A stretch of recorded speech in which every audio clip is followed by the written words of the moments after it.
Hi friends, welcome to our channel. నేను చెప్తాను కొన్ని వాస్తవాలు. ఏ స్టార్ ఇన్ స్పేస్ అని పేరు తెచ్చుకున్న సునీతా విలియమ్స్ గురించి కొన్ని విషయాలు. అసలు సునీతా విలియమ్స్ స్పేస్లోనికి ఎందుకు వెళ్ళింది? పిల్లలకు అర్థమయ్యేటట్లు సరళమైన భాషలో కొంచెంసేపు మాట్లాడుకుందాం. భూమికి గురుత్వాకర్షణ శక్తి మూలాన జీవరాశులు భూమి మీద మనుగడ చేయగలుగుతున్నాయి. గురుత్వాకర్షణ శక్తి లేకపోతే రెడ్యూస్డ్ గ్రావిటేషన్ లేదా జీరో గ్రావిటేషన్లో మానవుడి మనుగడ ఎలా ఉంటుంది? మనలో బయోలాజికల్ మార్పులు, కమ్యూనికేషన్ సిస్టమ్ ఎలా పనిచేస్తుంది? ఇవన్నీ తెలుసుకోవడానికి అంతరిక్షం అంటే స్పేస్లో ఒక స్థావరం ఉండాలి. దాని దగ్గరకు వెళ్ళి రావడానికి ఒక మార్గం ఉండాలి. మొట్టమొదట ఎక్స్పెరిమెంట్స్ చేసుకోవడానికి రష్యా మీర్ అనే స్పేస్ సెంటర్ను ఏర్పాటు చేసుకుంది. అలాగే అమెరికా ఫ్రీడమ్ అనే స్పేస్ సెంటర్ను ఏర్పాటు చేసుకుంది. అవి చిన్న చిన్న స్పేస్ సెంటర్లు అవటం వలన ప్రయోగాలకు అవాంతరాలు ఎదురయ్యాయి. ఆ తరువాత కాలంలో రష్యా, అమెరికా ఇంకా కొంతమంది కలిసి కొలాబరేట్ అయి ఒకే ఒక పెద్ద స్పేస్ స్టేషన్ను తయారు చేశాయి. అదే ఇప్పుడు ఉన్న ఇంటర్నేషనల్ స్పేస్ స్టేషన్. దీన్నే ISS అంటారు. దీనిలో 10 మంది వరకు ఉండటానికి, తినడానికి, ఎక్సర్సైజ్ చేసుకోవడానికి, వాళ్ళు రీసెర్చ్లు చేసుకోవడానికి అనువుగా ఏర్పాటు చేసుకున్నారు. స్థావరం అయితే ఏర్పాటు చేసుకున్నారు. మరి అక్కడికి వెళ్ళటానికి వాహనం కావాలి కదా ఫ్రెండ్స్. భూమి మీద ఒక ప్లేస్ నుండి వేరే ప్లేస్కి తీసుకెళ్ళటానికి వాహనాలుగా బస్సెస్, ట్రైన్స్ ఎలా ఉన్నాయో అలాగే అంతరిక్షంలో ఉన్న స్థావరంలోనికి వెళ్ళడానికి ఒక వాహనం కావాలి కదా. దాని పేరే స్పేస్ షటిల్. ఈ స్పేస్ షటిల్ ద్వారా భూమి మీద నుండి స్పేస్ సెంటర్కు వెళ్తూ వస్తూ ఉన్నారు. ఇలా వెళ్లే వాళ్ళని అమెరికన్స్ అయితే ఆస్ట్రోనాట్స్ అని, రష్యన్స్ అయితే కాస్మోనాట్స్ అని, తెలుగులో వ్యోమగాములు అంటారు. ఇలా సునీతా విలియమ్స్ నాసా వ్యోమగామి. ఇలా 1980 నుండి 2001 వరకు నాసా తరపున స్పేస్ షటిల్లు పనిచేశాయి. ఇది ఖర్చుతో కూడుకున్న పని. కల్పనా చావ్లా మరణం తర్వాత స్పేస్ షటిల్ను ఆపేశారు నాసా. ఆ తర్వాత నాసా ఈ బాధ్యతను ప్రైవేటీకరణలో భాగంగా బోయింగ్ అండ్ స్పేస్ ఎక్స్ అనే సంస్థలకు అవకాశం ఇచ్చారు. ఈ విధంగా ఇలాన్ మస్క్ ఆధ్వర్యంలో స్పేస్ ఎక్స్ సంస్థ స్టార్ షిప్ను తయారు చేసి విజయం సాధించింది. దీని ద్వారా ఆస్ట్రోనాట్స్లను ISSలోనికి తీసుకెళ్తూ వస్తూ ఉంది. అదేవిధంగా బోయింగ్ వాళ్ళు ఫస్ట్ టైం స్టార్ లైనర్ను తయారు చేయడం జరిగింది. ఫస్ట్ టైం వెళ్తుంది కాబట్టి దీన్ని టెస్ట్ చేయడానికి టెస్ట్ ఫ్లైట్ ఇంజనీర్లుగా సునీతా విలియమ్స్ గారు, బుచ్ విల్మోర్లు నాసా తరపున వెళ్లారు.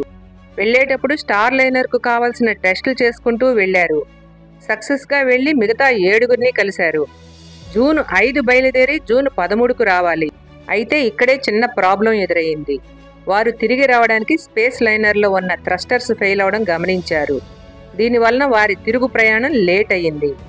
ఈ విషయం మీద సునీతా విలియం మీడియాతో లైవ్లో మాట్లాడుతూ, స్టార్ లైనర్ అనేది టెస్టింగ్ స్పేస్ షటిల్ కాబట్టి ఇలాంటి ప్రాబ్లమ్స్ వస్తూ ఉంటాయి. మేము అవి నేర్చుకుని దాన్ని కరెక్ట్ చేసి కరెక్ట్ సొల్యూషన్ కనుక్కొని రిటర్న్ వస్తాము అని కాన్ఫిడెంట్గా చెప్పారు.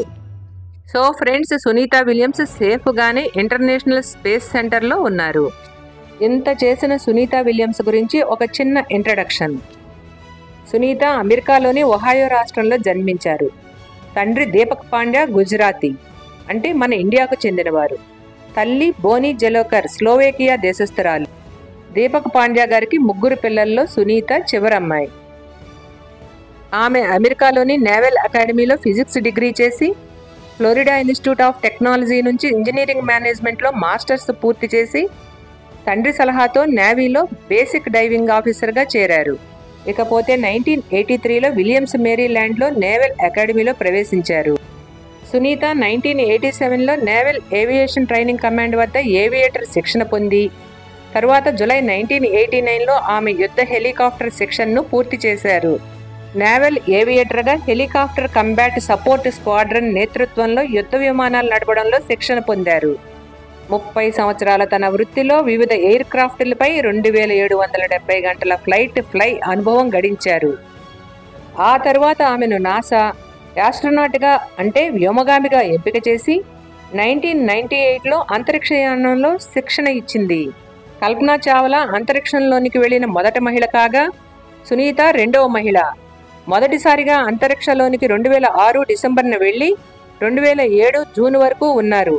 తన మొదటి ప్రయాణంలో ఈ 6 నెలలు సౌర ఫలకాలను అమర్చడం, ప్రయోగాలకు అనువుగా ఆ కేంద్రాన్ని మరమ్మతులు చేయడం వంటివి చేశారు. ఆ తరువాత రెండోసారి 2012లో వెళ్లి 4 నెలల పాటు ఉండి ఆర్బిటింగ్ ప్రయోగశాలపై పరిశోధనలు జరిపారు.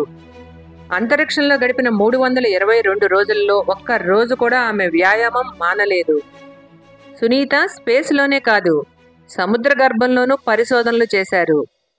అమెరికాలోని ఫ్లోరిడాకు దగ్గరలో 9 రోజుల పాటు జరిగే సముద్ర గర్భ అన్వేషణలో మానవుడి నివాసానికి వీలయ్యే పరిస్థితులను పరిశోధించే NASA extreme environment mission operations గ్రూప్తో కలిసి పనిచేశారు.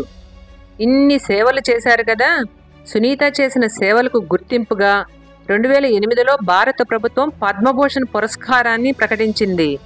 బోస్టన్ మ్యారథాన్లో పాల్గొన్న మొదటి వ్యక్తి మన సునీత విలియమ్స్. ఈ విధంగా సునీత విలియమ్స్ చాలా మందికి ఆదర్శంగా ఉన్నారు. సునీత విలియమ్స్ సేఫ్గా రావాలని కోరుకుంటూ దిస్ ఈజ్ వాయిస్ ఆఫ్ పద్దు signing off. We will meet again with another topic.